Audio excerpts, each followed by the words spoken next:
Ó, nós estamos em 2025, né? A humanidade nunca teve tantos recursos como a gente tem hoje. Nós deveríamos estar assim no auge de tudo e o que a gente assiste é justamente o inverno, o inverno, o inverso. As pessoas estão muito deprimidas, muito ansiosas, né? Nunca tivemos tantos casos de doença mental. Por que isso está acontecendo, gente? Eu acho, primeiro eu queria agradecer a oportunidade, né? A Desirê, a Andréia, e estar aqui junto com o amigo e colega Humberto também. É um prazer estar aqui e a vocês estão aqui nos assistindo também.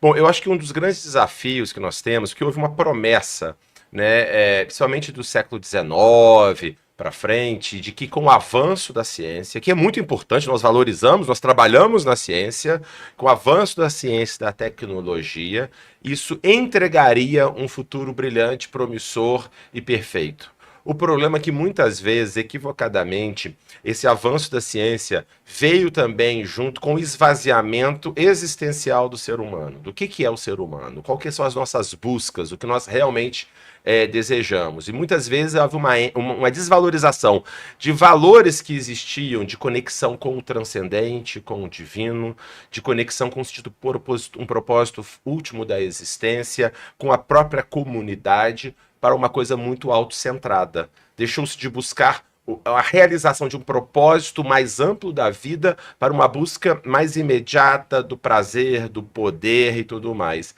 E o que nós estamos vendo aqui é a consequência disso, ou seja, não entregou aquilo que prometeu. Isso está gerando uma grande reflexão e o interesse nessa área. Parece que justamente os avanços da ciência e da tecnologia exigiram mudanças sociais, uma reformulação da sociedade, politicamente, educacionalmente. E uma das coisas que aconteceu de maneira muito óbvia, por exemplo, foi a educação de massa. Isso não existia na Antiguidade, na Idade Média, no Renascimento. Não havia educação de massa. As salas eram muito pequenas, os professores conheciam profundamente os estudantes, particularmente, e podiam se dedicar a realmente planejar o ensino para aqueles estudantes, quase que individualmente ou individualmente mesmo.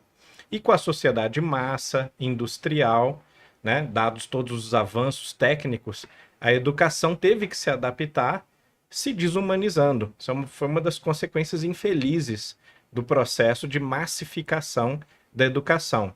Isso é muito bem estudado, muito intensamente falado, mas nós temos reagido muito mal a esse processo. Então, um dos vários fatores que impactam sobre o adoecimento mental dos mais jovens, e depois ao longo da vida toda isso vai ter consequências, obviamente, né? É essa ausência da relação mestre-discípulo, da relação profunda entre pais e filhos, da relação com a comunidade. As pessoas têm cada vez mais se isolado, se individualizado, né, nos apartamentos, sozinhos, tudo, perdendo o vínculo com a comunidade. E isso vem sendo diagnosticado desde o primeiro segundo em que isso começou a acontecer.